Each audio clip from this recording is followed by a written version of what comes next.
Obsession isn't love.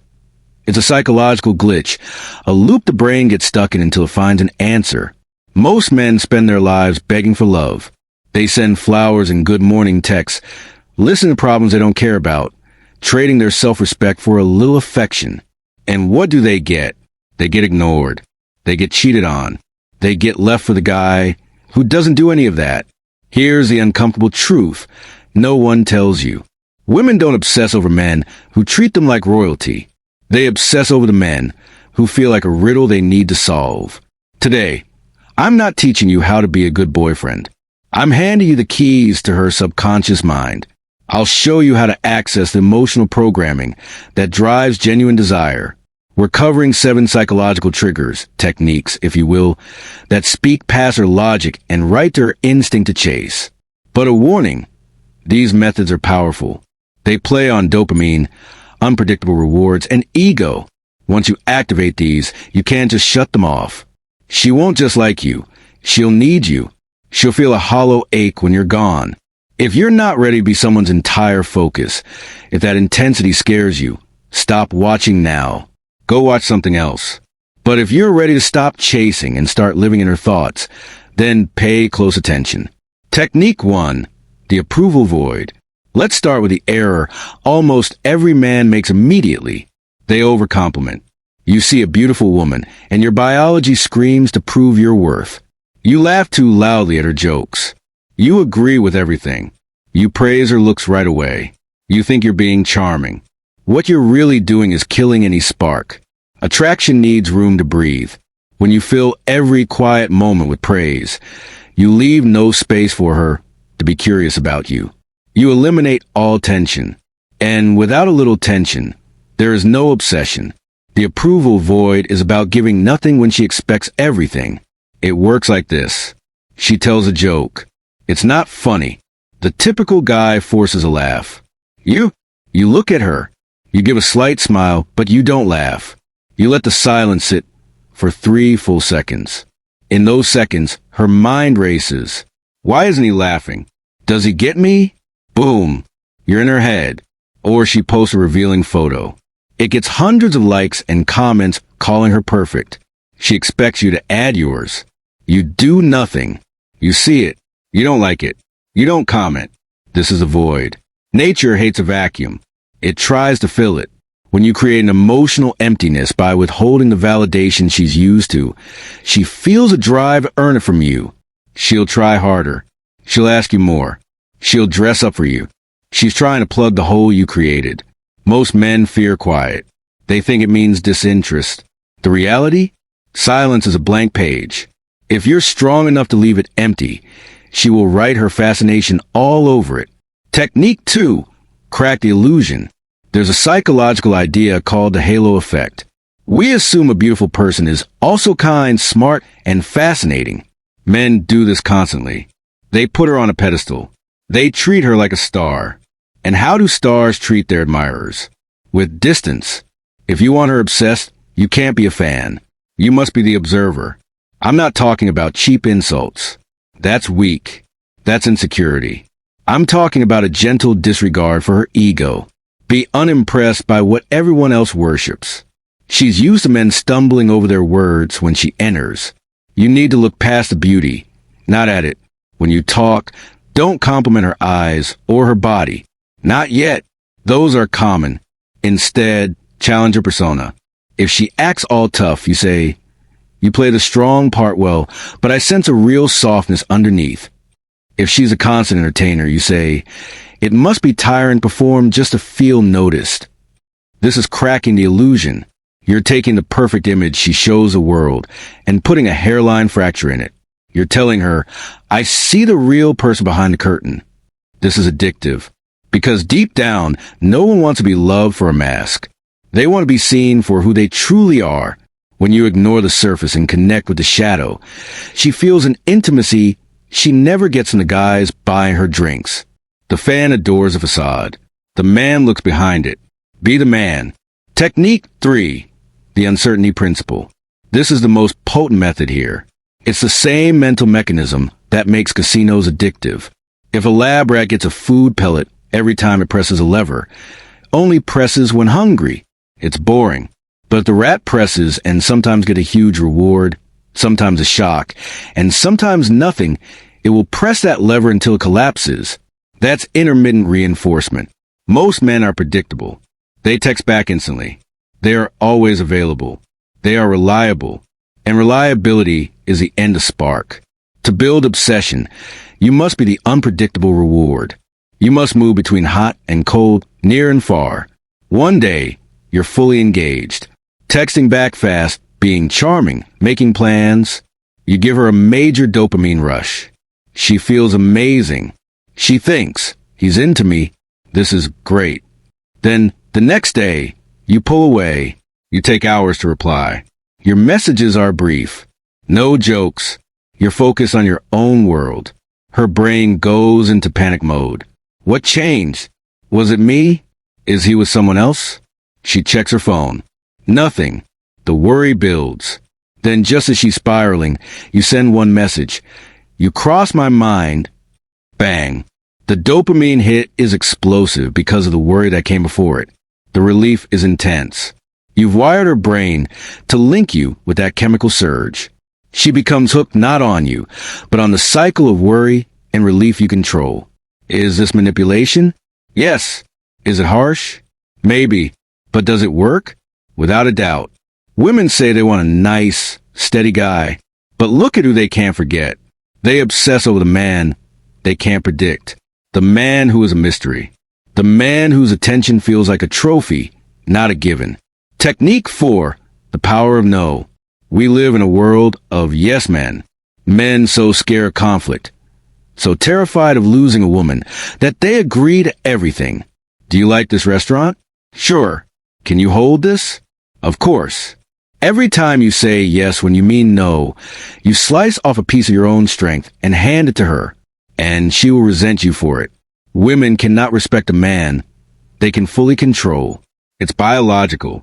If she can control you, she can't depend on you. If she can bend you, the world can snap you. She needs a man who cannot be broken. You must learn to say no, not with anger, but with calm certainty. No, I don't want to go there. No, I'm not free then. No, I see it differently. When you set a boundary, when you deny her something, you flip the dynamic. You become the one choosing. You become the prize. Imagine a child testing a wall. They push and push. If the wall moves, the child is scared. If the wall stands firm, the child feels safe. Be the wall. When you tell a woman no, you spark a key reaction. At first, she might be irritated. She might test you. But underneath, her respect for you surges. She realizes you have principles. You have a spine. You're not just another follower in her orbit. You are a sun with your own gravity. The word no is a potent trigger for a woman used to hearing yes. Technique 5. Plan tomorrow's memories. This is a subtle skill. It's about placing ideas in her mind that bloom when you're apart. Most men talk about the present. How was your day? What's up? Dull. To make her obsessed, you need to inhabit her future. You need to link yourself to experiences she hasn't lived yet. Use phrases like, we'll have to try that place sometime, but I'm not sure you can handle the heat. Or, that movie trailer made me think of you. We should watch it next month. You're creating open loops. You're painting a picture of a future where the two of you are together, exploring. But here's the crucial part. You plant the seed, and then you walk away. Now, when she walks by a spicy restaurant, she thinks of you. When she sees a movie poster, she thinks of you. You're creating triggers in her everyday life that remind her of you, even when you're far away. You are haunting her reality. This is planting tomorrow's memories. She's longing for a moment that hasn't happened yet. She's missing a future that only exists in the shared story you started. This builds a feeling of destiny. It makes her feel like you two are meant to be, because her mind has already pictured it. Technique 6. The desire triangle. Let's be honest about human nature. We want what others want. If a restaurant is empty, you assume it's bad. If there's a line, you assume it's great and you'll wait. Women are socially sharp. They use social proof. If no other women want you, she assumes you're flawed. But if she gets even a hint that other women are interested, your value suddenly multiplies. This is pre-selection. Now the mistake is to brag. My ex won't leave me alone. That's pathetic. That's trying too hard. Real pre-selection is quiet. It's an aura. It's having female friends who value you. It's getting a text and smiling to yourself without explaining. It's not being afraid of her walking away because you know and she senses you have other options. You don't need to shove it in her face. You just need to live in a way that shows you're in demand. When you're with her, be kind to the waitress. Just polite. Make the cashier smile. Show her that people enjoy being around you. When she sees other women responding to your energy, her competitive side wakes up. She stops asking if she likes you and starts worrying about how to keep you. She realizes she doesn't own your attention. She's just borrowing it. And that loan is reviewed every single day. This worry, this fear of loss, is the fuel of obsession. A woman can't be obsessed with something she completely possesses. She can only be obsessed with what she might lose to someone else. Technique 7. The unfinished story. Ever watch a show that ends on a huge cliffhanger? You go crazy. You search online. You can't stop thinking about it until the next episode. Why? Because the human mind hates unfinished business. We remember incomplete tasks far better than finished ones. Most men are a finished book. They tell her their whole life story on the first date. They leave no mystery. They are read cover to cover in one sitting. To make her obsessed, you must be the cliffhanger. Never reveal everything. When you're telling a story and it gets good, stop.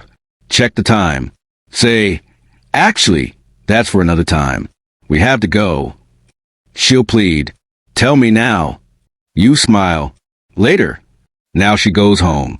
What is she thinking about? Her work? No. She's thinking about how your story ends. Her brain is itching to close that loop. Or text her this. Just saw something that reminded me of you. Wild. And then don't reply for hours. She will lose it. What was it? Good or bad? You're taking up space in her mind. Rent-free. Always end conversations first. Leave dates while the energy is still high. Never let the interaction fade out naturally. Cut it off while it's alive. Leave her wanting more. Always leave her with a question, never a period. Now you have all 7. The void, the illusion, the uncertainty, the no. Tomorrow's memories, the triangle, the cliffhanger. Use these and you'll see a change. You'll notice her gaze holding longer. You'll get the double text. You'll feel the balance of power move until you're holding the remote. But here's the final, most important part of all this. You can't pretend. You can't use these techniques if you're secretly terrified of losing her. If you're shaking by your phone, counting minutes to play a game, she will sense it. Women are deeply intuitive. They can smell neediness through the screen.